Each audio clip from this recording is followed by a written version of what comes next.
Now, GM's 5.3 LS is amongst the best engines that have ever been created in the history of the small block, or just engines in general. The reason why is because of their simplicity, their robustness, and their reliability. And there's a total of 3 generations of 5.3 LS. You have the Gen 3, the Gen 4, and the Gen 5, which is more LT based than anything. You can find the Gen 3 LSs in the early Tahoes, Yukons, and Escalades. These are amongst the easiest 5.3s that you can find, from anywhere like $500 to about $800. Now, the bore and stroke of all these 5.3s are very much the same. They have the same 3.78 bore, and they have the same 3.6 22-inch bore. But in my opinion, the LM7 Iron Block 5.3 is going to be your best bet if you're trying to aim for that 1,000 horsepower and above mark. Now, just in case you get confused, the Gen 3s are going to have a plain timing cover. The Gen 4s are going to have a sensor on the front of the cover. So if you have a plain timing cover, you have a Gen 3. Now, the biggest weak spot of these LS engines are going to be the oil pump. So go with a milling high pressure oil pump.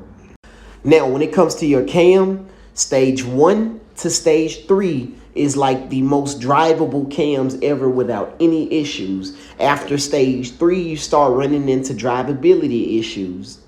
So a nice stage 3 Brian Tooley cam, or a stage 3 comp cam, or a stage 3 Texas speed cam, you good. But let's talk about boosts, because it's more than likely why you even clicked on this video. Now, if you gap the piston rings, hell, you don't even have to open the block to touch 750 horsepower. You could throw a LSA supercharger kit on a regular ass Gen 3 5.3 and it'll make 600 horsepower all day reliably. As far as boosts, there are multiple ways you can go about adding boosts. Now, the most common way is just by throwing a turbo on it, because these things respond to boosts like it's nobody's business. For example, if you gap the piston rings, you can handle a good 700 or 800 horsepower on stock internals. But for how long is up for debate, because you may only get 3 to 5 good pulls out of it before you have to rebuild it. But add aftermarket pistons, Gen 4, 5.3 rods, because they're very beefy and thick, and stock crank. It'll take 800 horsepower all day. You could even add a Boost District LSA supercharger swap, and it'll handle 600 horsepower all day. It just depends on what it is you want. But yeah, this thing is amazing.